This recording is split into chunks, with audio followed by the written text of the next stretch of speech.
Hello students, इस video में हम सॉल्व करने वाले हैं एक्सरसाइज 9.1 का क्वेश्चन नंबर 4, 5 और 6। तो बने रहिए वीडियो के अंत तक। तो चलिए स्टार्ट करते हैं क्वेश्चन नंबर 4। तो क्वेश्चन नंबर 4 आपका यहाँ दिया हुआ है, भूमि के एक बिंदु से जो मीनार के 5 बिंदु से 30 मीटर की दूरी पर है, मीनार के शिखर का उन्नयन कोण 30 डिग्री है, मीनार की ऊंचाई ज्ञात कीजिए। जैसे कि हमने आपको बता दिया है अपनी पहली वीडियो में कि उन्नयन कोण और अवनमन कोण क्या होता है। तो यहाँ पास आपको क्या दिया हुआ है, एक मीनार दी हुई है। मान लीजिए ये आपकी क्या है, मीनार है, और मीनार के 5 बिंदु से 30 मीटर की दूरी पर मीनार के शिखर का उन्नयन कोण, यानी कि इसका 5 बिंदु कौन सा हो जाएगा, आधार बिंदु, यानी कि ये हो जाएगा। और इसके 30 मीटर की दूरी पर 30 मीटर की दूरी पर उन्नयन कोण कितना है, इसके शिखर से 30 डिग्री है। यानी कि यहाँ से इसके शिखर का उन्नयन कोण जो है वो 30 डिग्री है, और यहाँ से यहाँ तक की दूरी कितनी है, 30 मीटर। इसको हम नाम दे देते हैं ए, बी और सी। ज्ञात क्या करना है हमें, मीनार की ऊंचाई ज्ञात कीजिए। तो ये हमारी मीनार है, तो इसकी ऊंचाई हम क्या मान लेते हैं, एच मान लेते हैं। हमें ये फाइंड करना है, ज्ञात करना है। तो चलिए देखते हैं, ज्ञात कर लेते हैं सॉल्यूशन नंबर 4।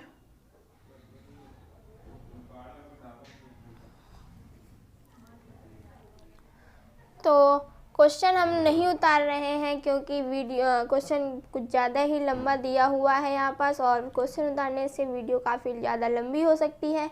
इसलिए आपको क्वेश्चन बुक से देखकर उतार लीजिएगा।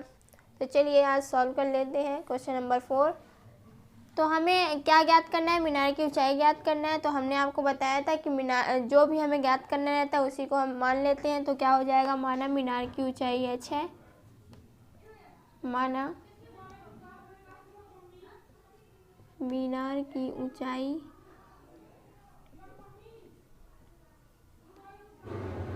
h मीटर है,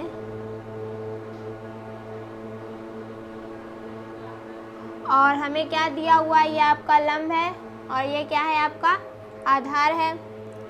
तो लंब और आधार का रिलेशन किस में होता है, tan थीटा में होता है, और थीटा की वैल्यू आपकी क्या दी हुई है, 30 डिग्री। कोण आपका क्या दिया हुआ है, 30 डिग्री।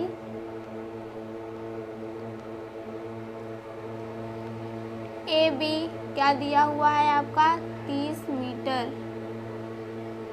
ठीक है, ये आपका क्या है, दिया हुआ है।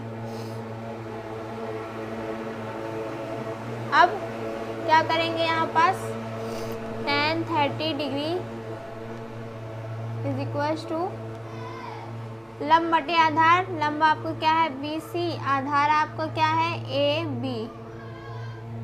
तो tan 30 डिग्री की वैल्यू क्या होती है, 1/√3 इज इक्वल टू BC आपका क्या है, H है, AB आपका क्या है, 30। क्रॉस मल्टीप्लाई करेंगे तो क्या आ जाएगा, h√3 is equal to 30, h is equal to √3, 30√3। Sorry, गलत हो गया। यहाँ पास ये मल्टीप्लाई में इधर जाएगा, भाग में चला जाएगा, डिवाइड में, तो क्या हो जाएगा, 30/√3। ये हो गया। अब इसका क्या करेंगे, परिमेयीकरण कर देंगे। परिमेयीकरण करने पर क्या हो जाएगा, h is equal to 30/√3 into √3/√3। तो क्या हो जाएगा, 30√3 अपॉन √3 इंटू √3 क्या हो जाएगा, 3 से 30 कैंसिल हो जाएगा, कितना आ जाएगा, 15। तो h इज इक्वल टू 3 10 से 30 होता है, तो 10 आ जाएगा, 10√3 मीटर। तो मीनार की ऊंचाई आपकी क्या हो गई, 10√3 मीटर। तो ये हो गया आपका आंसर। तो क्वेश्चन नंबर 4 हमारा सॉल्व हो चुका है। अब हम सॉल्व करने वाले हैं क्वेश्चन नंबर 5। तो क्वेश्चन नंबर 5 में आपको दिया हुआ है यहाँ पास भूमि से 60 मीटर की ऊंचाई पर एक पतंग उड़ रही है। अब यहाँ ध्यान दीजिए, यहाँ क्या कह रहा है, भूमि से 60 मीटर की ऊंचाई पर एक पतंग उड़ रही है। मान लीजिए यहाँ कोई पतंग है,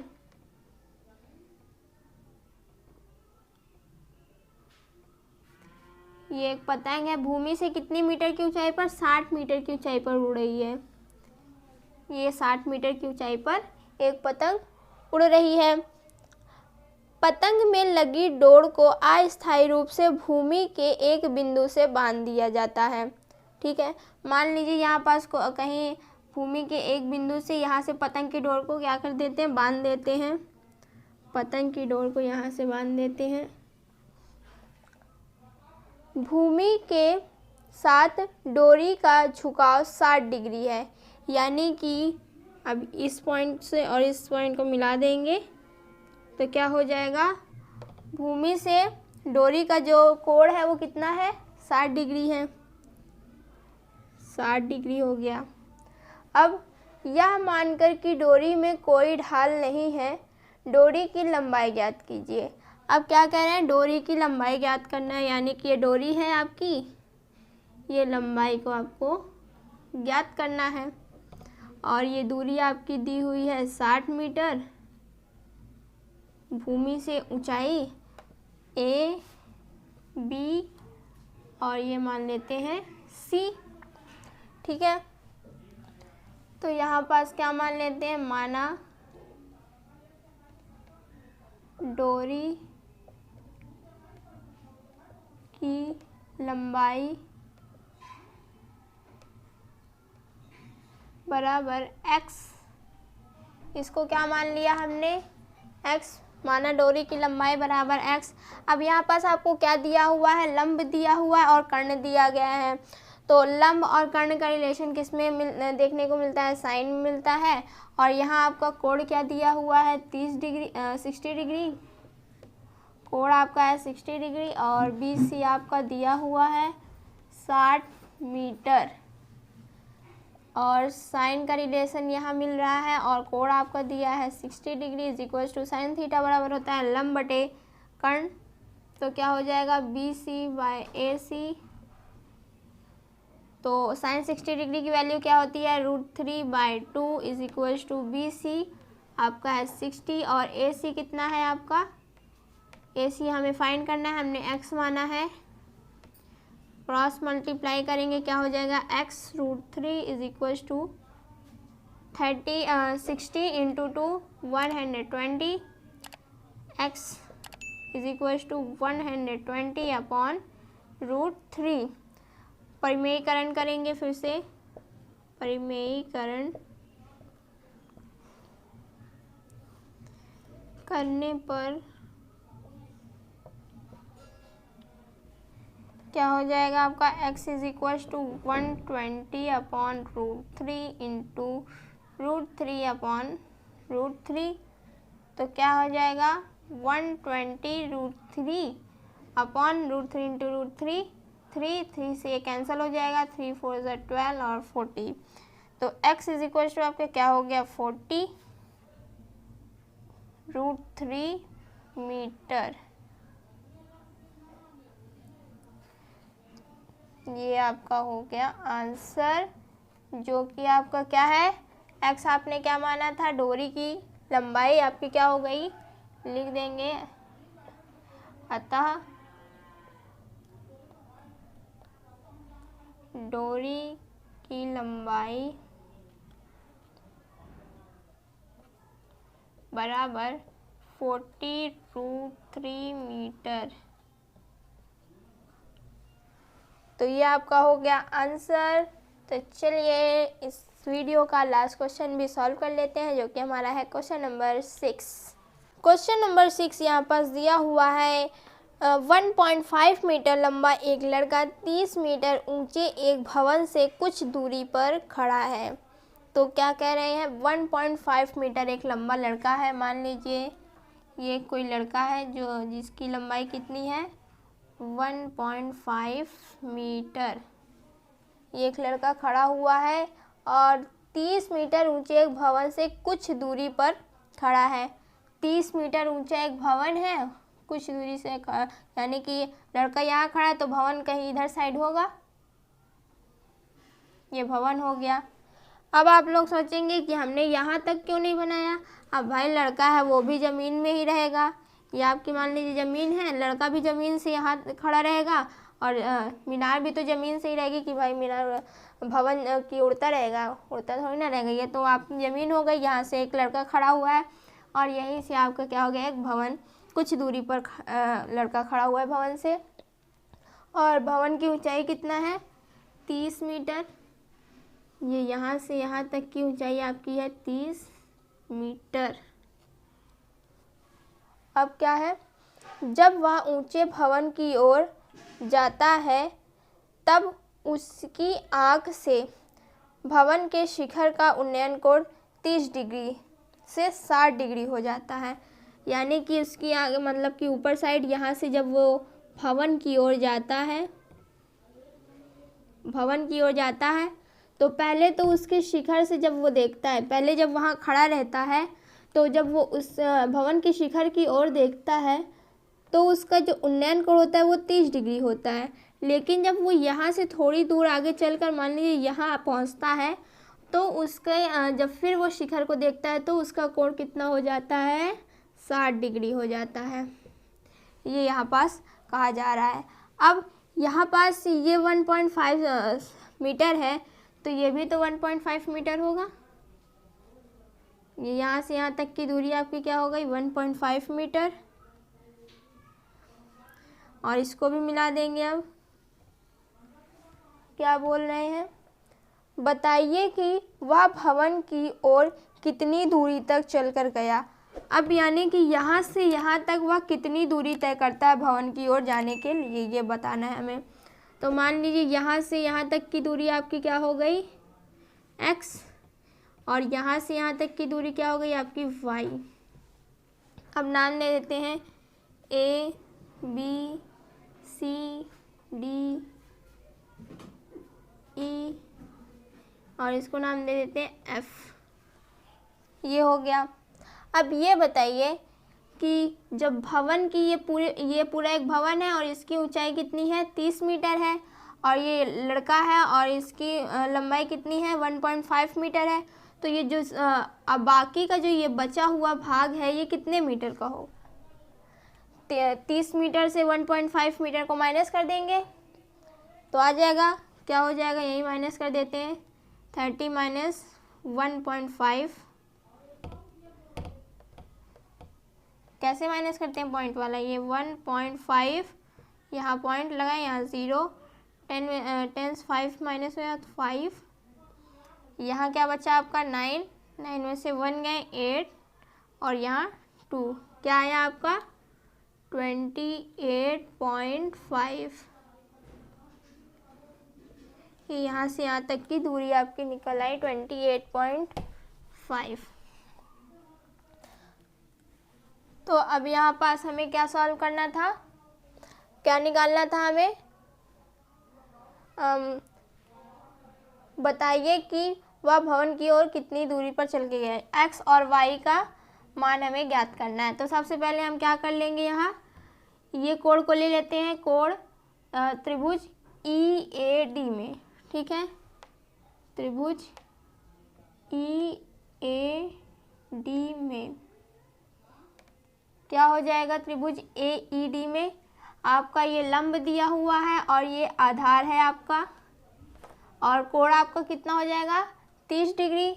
और लंब और आधार का रिलेशन किस में मिलता है देखने को, tan में, और tan 30 degree is equals to हो जाएगा आपका लंब यानी कि ED अपॉन आधार यानी कि A, कि यहाँ से यहाँ तक हो जाएगा आपका एक AF plus FD, AF plus FD।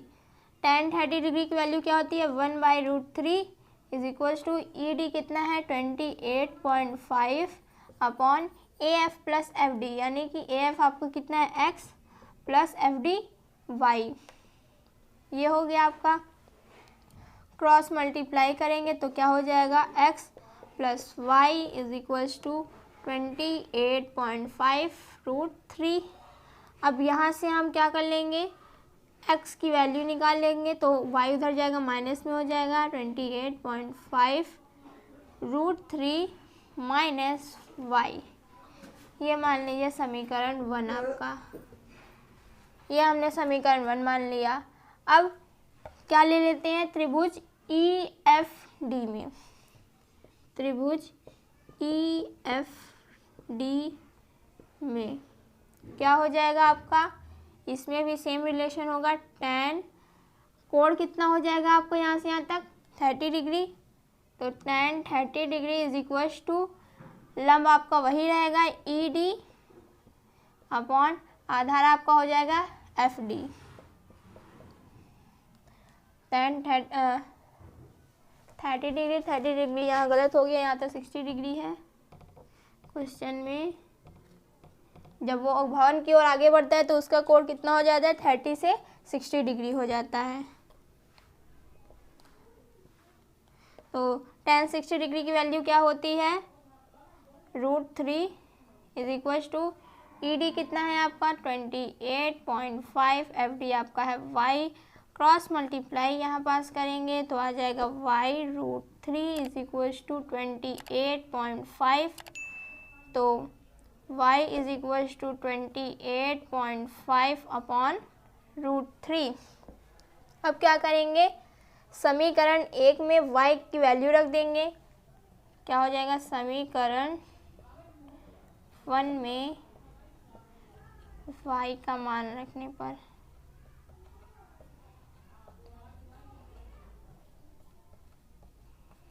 क्या हो जाएगा आपका, y का मान रखेंगे तो x is equal to 28.5√3 minus y की वैल्यू क्या है आपकी 28.5 अपॉन √3।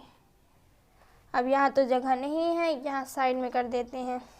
क्या हो जाएगा, यहाँ एलसीएम लेंगे, क्या आ जाएगा √3, x इज इक्वल टू आपका आ जाएगा √3 एलसीएम, ऊपर क्या हो जाएगा, √3 से मल्टीप्लाई हो जाएगा 28.5 और √3 मल्टीप्लाई √3 क्या होता है, 3 होता है, यानी कि इंटू 3 माइनस 28.5।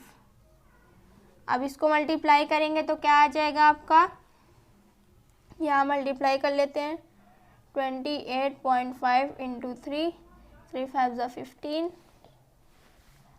3 8 ज़ा 24, 25, 3 2 ज़ा 6 to 85.5 माइनस 28.5 अपॉन √3। 85.5 में से 28.5 हमको माइनस करना है, तो क्या आ जाएगा 0, 15 माइनस 8 करेंगे तो आएगा 7, 7 माइनस 2 करेंगे 57, यानी कि यहाँ हमारा क्या आया, x इज इक्वल टू 57/√3।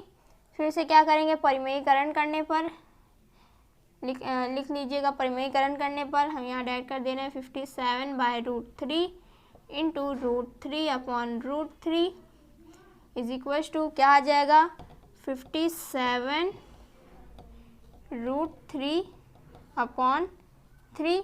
अब ये 3 से कैंसिल हो जाएगा, 3 1 ज़ा 3, 3 9 ज़ा 27, क्या आ जाएगा आपका x इज इक्वल टू 19√3। यह भी आपकी x की वैल्यू निकल गई है। यहाँ पास आप ध्यान दीजिए, हमारी ये एक x की वैल्यू निकल आई है और यहाँ y की भी तो वैल्यू हमें पता चल गई थी, तभी तो हमारी x की वैल्यू आई है। ये तो हमें y की वैल्यू तो निकालनी ही नहीं है, x और y की वैल्यू निकल गई है। अब हमें निकालना क्या था, ज्ञात क्या करना था, लड़के द्वारा भवन की ओर चली गई कुल दूरी ज्ञात करनी थी। तो यहाँ पास क्या है, हमने माना था x और y, यानी कि x और y की वैल्यू को हम ऐड कर देंगे तो हमारा वो आंसर आ जाएगा। क्या हो जाएगा, अतः क्वेश्चन से हम इसको लेंगे कि यहाँ क्या लिखना है, अतः भवन से लड़के की कुल दूरी। क्वेश्चन में जो दिया रहता है उसी से आपको यहाँ बनाकर लिखना रहता है। अतः लड़के द्वारा भवन की ओर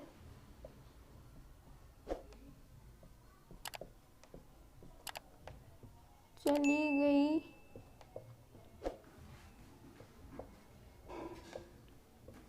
कुल दूरी बराबर क्या हो जाएगा, x plus y. X plus y, x की वैल्यू हमारी क्या है 19√3, 19√3 प्लस वाई की वैल्यू हमारी क्या है 28.5 अपॉन √3। एलसीएम लेंगे तो क्या हो जाएगा √3, ऊपर मल्टीप्लाई करेंगे √3 इंटू √3 यानी कि 3 प्लस 28.5। 19 इंटू 3 करेंगे तो क्या आ जाएगा आपका 27,557 प्लस 28.5 अपॉन √3 प्लस करेंगे तो क्या आएगा 28.5 85.5 अपॉन √3। अब क्या करेंगे, क्रॉस मल्टीप्लाई करेंगे तो क्या आ जाएगा आपका क्रॉस मल्टीप्लाई परिमेयीकरण करने पर, यहाँ पास जगह नहीं है, शायद बुक में आपका इतना ही आंसर दे रहा है। लेकिन आप अगर करना चाहते हैं इसका परिमेयीकरण तो कर सकते हैं। तो हम यहाँ परिमेयीकरण इसका कर देते हैं, देखते हैं क्या आता है। परिमेयीकरण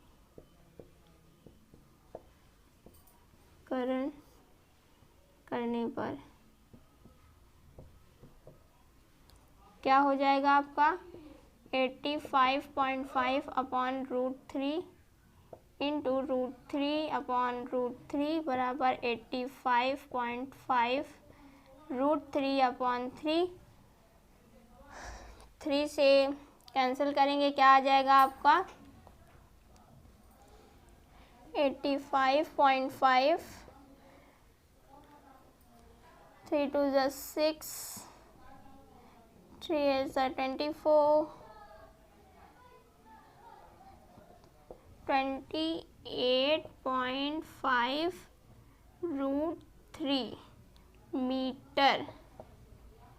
तो लड़के द्वारा कुल चली गई दूरी भवन की ओर कितना हो जाएगी आपकी 28.5 √3 मीटर। तो समझ में आ गया होगा आपको कैसे कैसे आपको निकालना है। सबसे पहले जो दिया था कि एक लड़का है जिसकी लंबाई कितना है 1.5 मीटर है, फिर भवन की ऊंचाई दे दी 30 मीटर है। और ये ध्यान रखना है आपको कि जहाँ से लड़के की लंबाई रहेगी वहीं से आपको भवन की लंबाई भी लेना है। तो अब लड़के की लंबाई इधर इतनी दी हुई तो इधर भी लंबाई उतनी ही रहेगी क्योंकि ये एक आयत बना रहा है, ठीक है। तो जितनी लंबाई इधर उतनी लंबाई इधर भी हो गई। और कह रहा है कि लड़का जब शिखर को देखता है, पहले कंडीशन क्या रहती है, जब वो जहाँ खड़ा रहता है वहाँ उसकी कोण कितना हो जाता है 30 डिग्री हो जाता है। फिर थोड़ी देर आगे चलता है तो उसका कोण कितना हो जाता है 60 डिग्री हो जाता है। तो लड़के द्वारा चली गई कुल दूरी हमें ज्ञात करनी रहती है। तो हमने इसकी दूरी मान ली x और ये y, तो क्या हो जाएगा। और यहाँ पास इतनी हमें पता चल गई थी कि इसकी दूरी इतनी है, तो इसका भी हमने फाइंड कर लिया क्योंकि इसका पूरे का भवन की ऊंचाई दी थी। तो 30 में से इतना माइनस किया तो ये आ गया। और फिर उसके बाद हमने पहले ये त्रिभुज ले लिया, फिर ये त्रिभुज ले लिया, तो ऐसे करके हमने निकाल लिया। तो आई होप आपको ये वीडियो समझ में आ गई होगी और सारे क्वेश्चन जैसे कैसे करना है वैसे आपको समझ में आ गया होगा। तो आज के लिए बस इतना ही। इसके आगे का क्वेश्चन हम सॉल्व करने वाले हैं अपनी अगली वीडियो में। तो अगर वीडियो अच्छी लगी हो तो लाइक करें, चैनल को सब्सक्राइब करना ना भूलें।